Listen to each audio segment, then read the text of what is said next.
Hello friends, welcome to my channel. ഇത് എൻ്റെ നാലാമത്തെ വീഡിയോ ആണ്. ഇതിനു മുമ്പുള്ള 3 വീഡിയോസ് നിങ്ങൾ കണ്ടിട്ടുണ്ടാവുമെന്ന് വിചാരിക്കുന്നു. അഥവാ നിങ്ങൾ കണ്ടിട്ടില്ലെങ്കിൽ എല്ലാവരും കാണണം. ഇഷ്ടമായാൽ ലൈക്ക് ചെയ്യണം, ഷെയർ ചെയ്യണം, സബ്സ്ക്രൈബ് ചെയ്യണം. പിന്നെ ഇന്ന് നമ്മൾ ഉണ്ടാക്കാൻ പോകുന്നത് എല്ലാവർക്കും പരിചയമുള്ള ഒരു ഡിഷാണ്.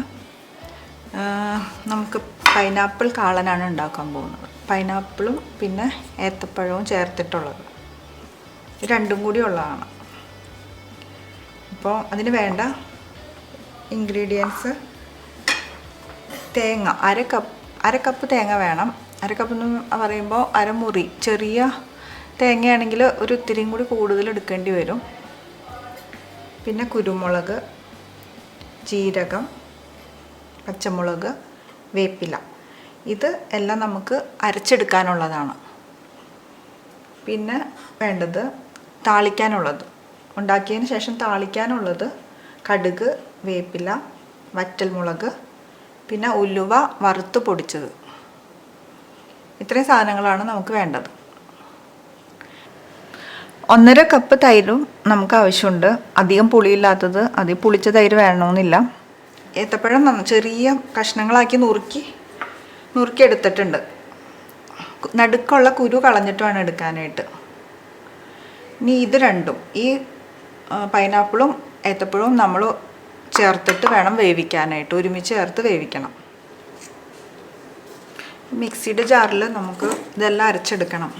തേങ്ങ, പച്ചമുളക് ഒരു 4 എണ്ണം, അധികം വലിപ്പമില്ലാത്ത ആണ്. പിന്നെ എരിവ് നല്ല എരിവുള്ളതല്ല. പിന്നെ എരിവ് ആവശ്യമുള്ളവർക്ക് 5-6 പച്ചമുളക് ചേർക്കാം, എരിവ് ഇപ്പോൾ കൂടുതൽ വേണമെന്നുണ്ടെങ്കിൽ. മുളക് പൊടി നമ്മൾ അധികം ചേർക്കണില്ല ഇതിൽ. വേവിക്കുന്ന സമയത്ത് നമ്മളൊരു 1/4 സ്പൂൺ അല്ലെങ്കിൽ 1/2 സ്പൂൺ ചേർത്ത് വേവിക്കണുള്ളൂ. അപ്പോൾ പച്ചമുളകിൻ്റെ എണ്ണം കൂടിയെന്ന് വെച്ചാൽ കുഴപ്പമില്ല.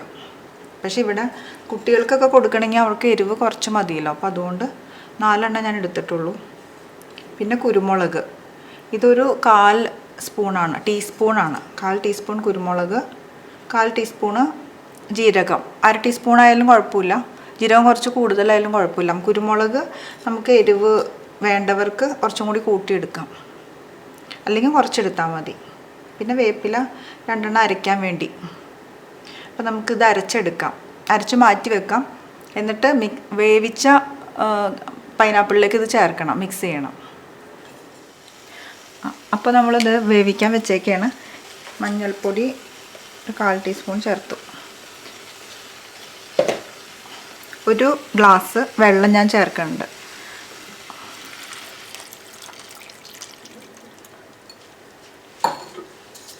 നന്നായി മിക്സ് ചെയ്ത്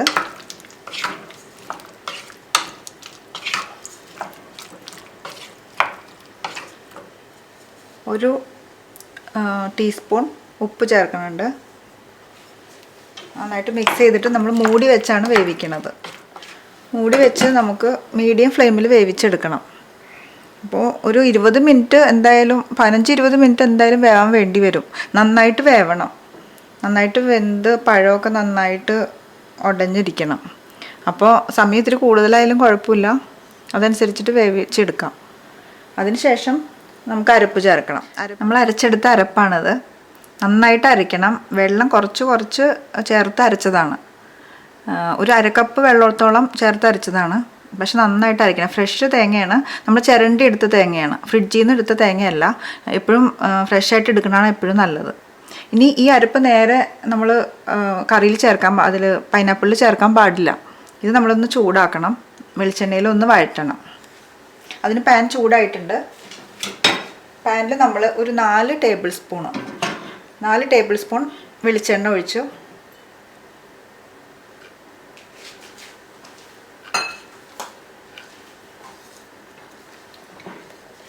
ചൂടായി കഴിയുമ്പോൾ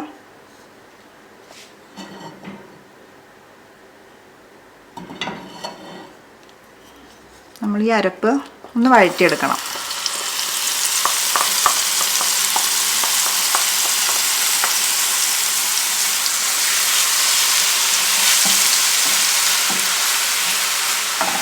ഒരു 3 മിനിറ്റ് ഇത് വഴറ്റിയാൽ മതി.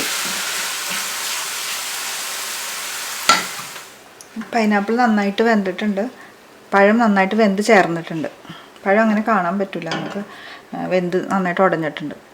ഇനി നമുക്ക് ഈ അരപ്പ്, ചൂടാക്കിയ അരപ്പ് നമുക്കിതിലൊഴിച്ച് ചേർത്ത് കൊടുക്കണം.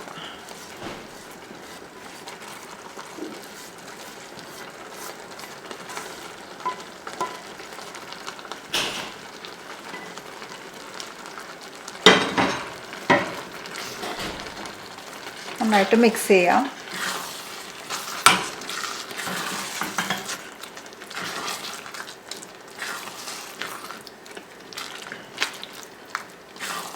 മിക്സ് ചെയ്തിട്ട് ഒരു 5 മിനിറ്റ് നമ്മളത് ഒന്ന് മൂടി വെച്ച് വേവിക്കണം.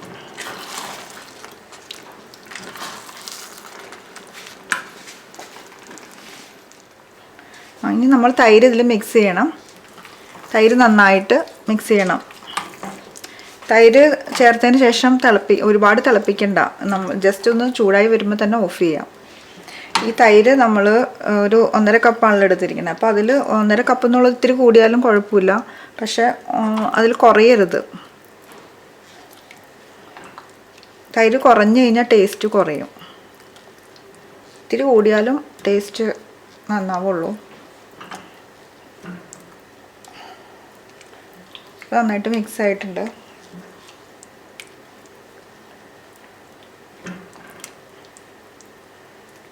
ഒരു 2 മിനിറ്റ് കഴിയുമ്പോൾ നമുക്കിതിൽ താളിച്ചിടാം.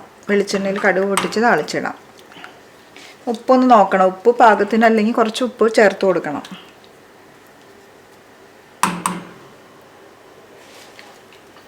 ഉപ്പ് കുറവാണ്, അപ്പം അല്പം ഉപ്പ് ചേർത്ത് കൊടുക്കുകയാണ്.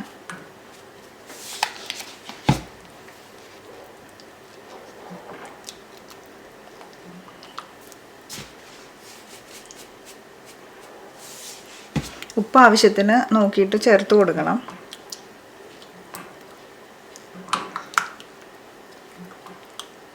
മധുരം കുറച്ച് വേണമെന്നുണ്ടെങ്കിൽ 1 ടേബിൾ സ്പൂൺ പഞ്ചസാര ചേർക്കാം നമുക്ക്. പൈനാപ്പിൾ നല്ല മധുരമുള്ള പൈനാപ്പിൾ ആണെങ്കിൽ പഞ്ചസാര ചേർക്കേണ്ട ആവശ്യമില്ല. ഇതിനിപ്പോൾ കുറച്ച് മധുരം കുറവുണ്ട്. പഞ്ചസാര അപ്പോൾ കുറച്ച് ചേർത്താൽ നന്നായിരിക്കും. ശർക്കരയോ പഞ്ചസാര എന്ത് വേണമെങ്കിലും ചേർക്കാം.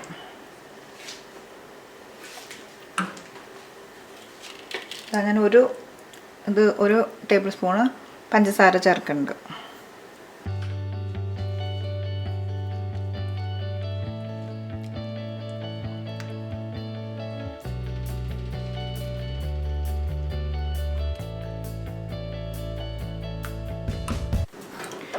ഗ്യാസ് ഓഫ് ചെയ്യുന്നതിന് മുമ്പ് നമുക്ക് ഇതിൽ ഉലുവപ്പൊടി ചേർത്ത് കൊടുക്കണം. നമ്മൾ വറുത്ത് പൊടിച്ച ഉലുവ, എണ്ണയിൽ വറുക്കേണ്ട, വെറുതെ വറുത്ത് പൊടിച്ചത്.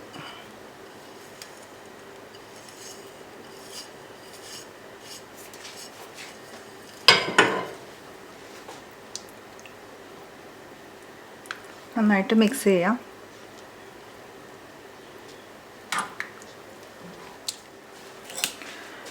വേറൊരു ചെറിയ പാൻ വെച്ച് ചൂടായി കഴിയുമ്പോൾ നമുക്ക് 2 ടേബിൾ സ്പൂൺ വെളിച്ചെണ്ണ ഒഴിച്ചു കൊടുക്കാം.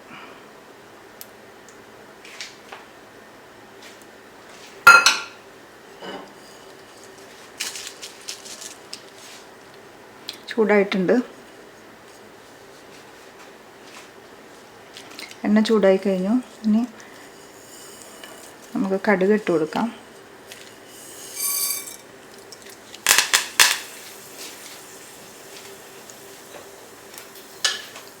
കടുക് പൊട്ടി കഴിയുമ്പോൾ നമുക്ക് വറ്റൽമുളകും വേപ്പിലയും ഇട്ട് കൊടുക്കാം.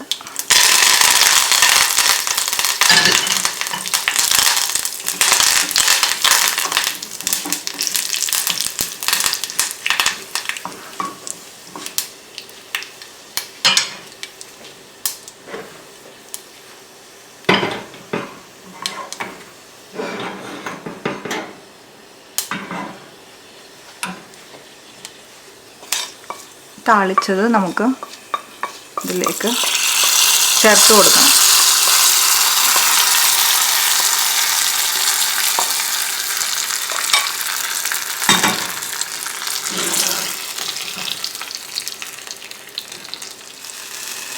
നമ്മുടെ കാളൻ റെഡി ആയി കഴിഞ്ഞു.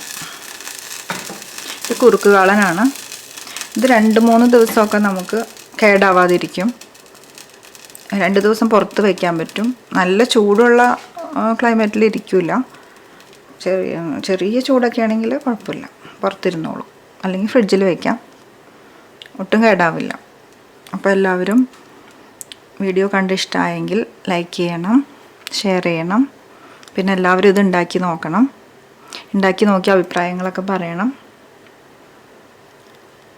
അപ്പോൾ അടുത്ത വീഡിയോയുമായി നമുക്ക് ഉടനെ തന്നെ കാണാം. Okay, by.